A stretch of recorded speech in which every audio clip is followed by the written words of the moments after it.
Hey folks, Guns, Gear, and On Target Training out here in Oregon. I'm here today to talk to you about this lovely carbine. This is the Foxtrot mic AIM Surplus exclusive 16-inch 9mm rear charging handle AR rifle.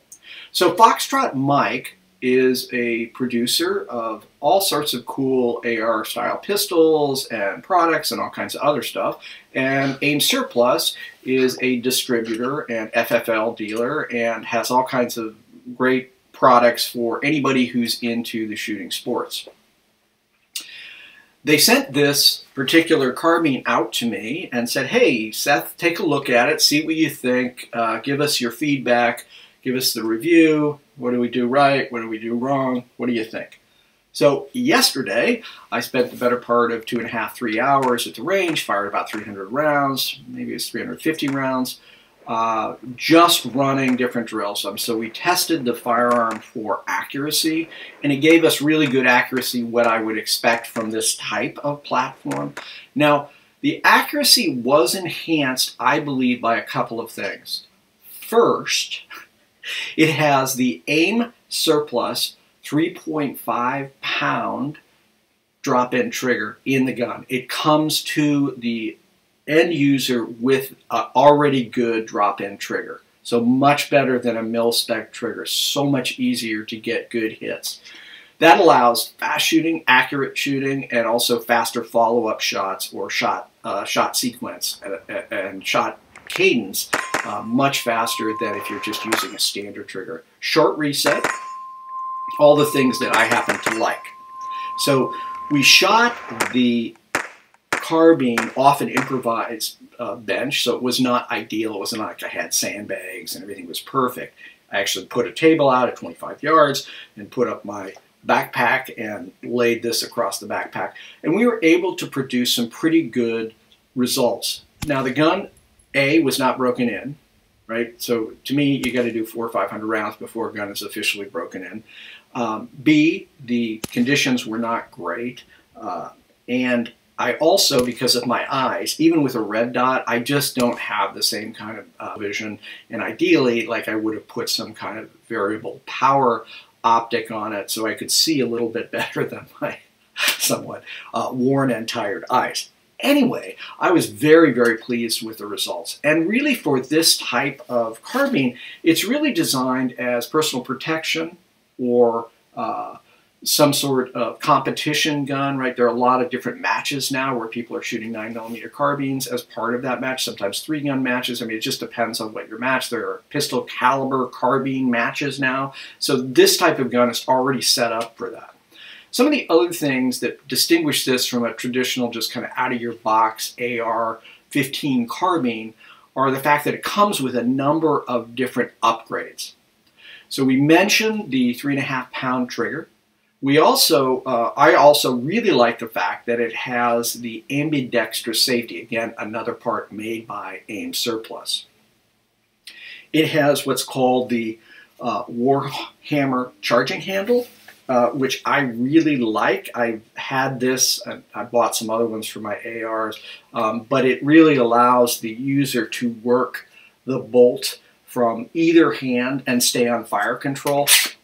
So nice long ears to get out, you know, the old A2 ones where you had to come across and there's hardly anything to grip onto, just don't work for me. So that is a really, really nice upgrade. The other thing that I'm super impressed with is the Mission First tactical products that are on here. So you've got the grip, which is just a fabulous, fabulous pistol grip. It just works for me so much better. So if you shoot, you know, more square to the target, this angle of pistol grip is far superior than the A2 angle, which was really designed to have people shooting, you know, bladed to the target versus square to the target. So that grip angle makes a big difference.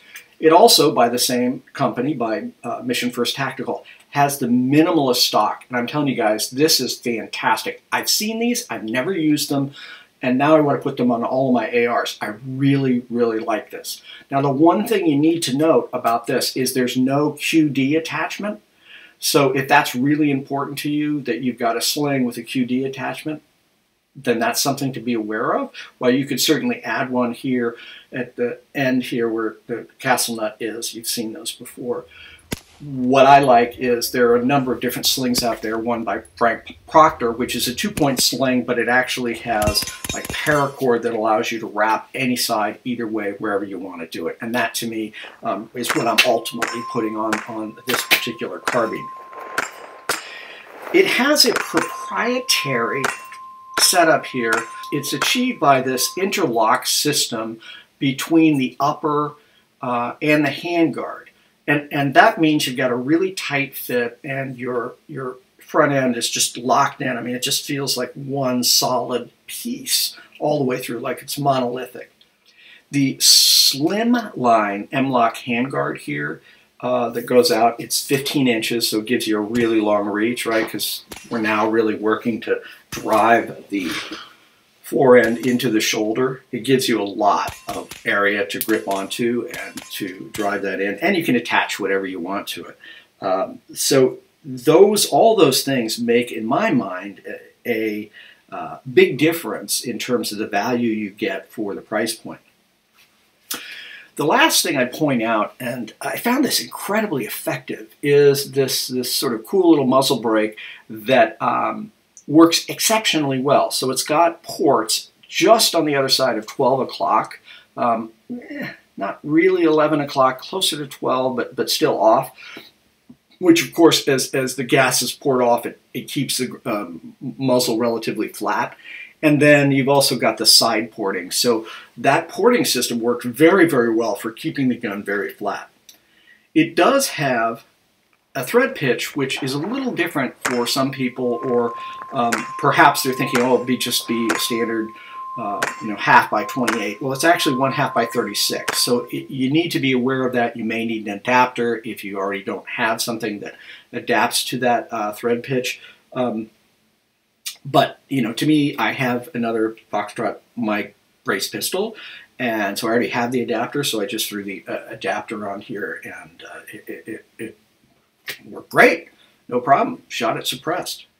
So we shot, I want to say, about 350 rounds. We shot one ball ammo of the following grain bullets. We shot 115, 124, 147. A couple different types of 147 grain bullets. I think one was 150 grain Syntech, maybe.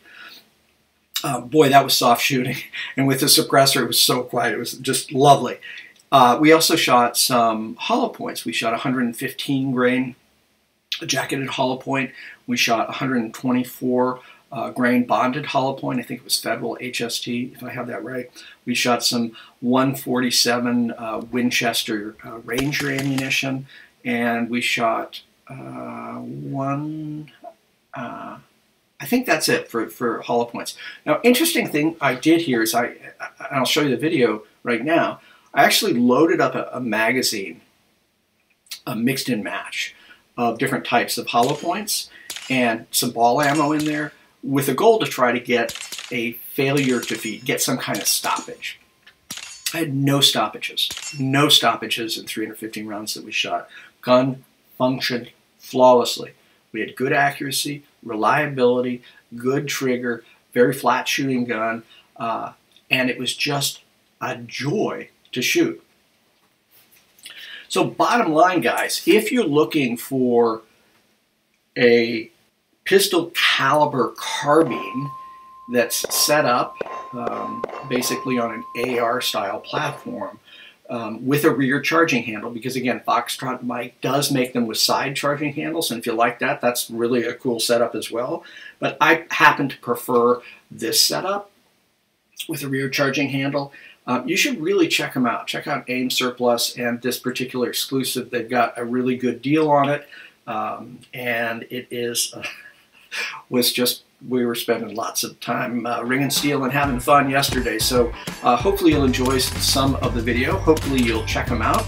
And I want to send a shout out to both Foxtrot mic and to AIM Surplus for allowing us to do the test and evaluation of this product. I have great respect for both those organizations, have done business with them for a while, and you should really check them out if you're into firearms and shooting sports. Well guys, I really appreciate you watching. Finally, as always, stay safe.